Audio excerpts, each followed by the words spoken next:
كل ما يجي رمضان هذه التحلية ما تخطينيش، لازم نديرها، وخاصة في السحور مشبعة واقتصادية، ما فيها ني كريمة لا بيض لا مايزينا لا تعب. 5 دقائق وراكي وجدتها، تجي بزاف بنينة. تابعوا معايا للاخير نكتشف الطريقة، وما تنسوش ديروا لي جيم للفيديو. بالنسبة للتحلية تاع نهار اليوم راح تكون فلان، لكن راح نبدلوا له شوية في البنة في القوام، يجينا هايل باضافة صغيرة فقط راح تكتشفوها معايا.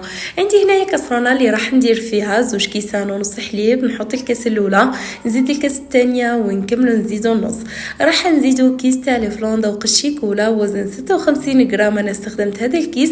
نخلط مليح، من بعد نزيد 2 ملاعق كبار سكر بدون اضافه المايزينا، وراح يجيكم فلان هايل ومتماسك. اتبعوا فقط الخطوات، راح نقول لكم على سر صغير راح يخليكم تعشقوا هذه التحليه. نخلطوا مليح السكر مع الحليب والفلان بارد في بارد، من بعد نحطه على نار متوسطه ونبقى نحرك ما نحبس. كي تشوفوا الفلان تاعكم بدا يدير فيه هذه الرغوه البيضاء، بقاو تحركوه 1 ل 5 دقائق تاني حتى تشوفوه بدا يتقل. هنا كيتيب الفلان شويه زياده، من بعد راح يتماسك اكثر واكثر، وراح يجي متماسك مليح وكانك حطيتي له المايزينا. هذه هي لاستيس باه يجيك متماسك بدون مايزينا.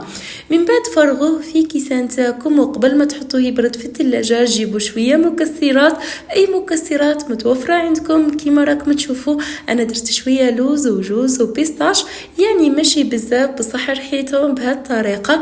لازم يبقاو كيما راكم تشوفوا شويه خشان حتى تحسوا بالقرمشه فيما بعد. ونحطوهم في الفلان وهو سخون ونخلطوا. نحطوهم من بعد في الثلاجه يبردوا مليح. بعد ما برد مليح الفلان تاعنا، شوفوا كيفاه تماسك مليح. انا زينت بالمكسرات والتزيين يبقى اختياري.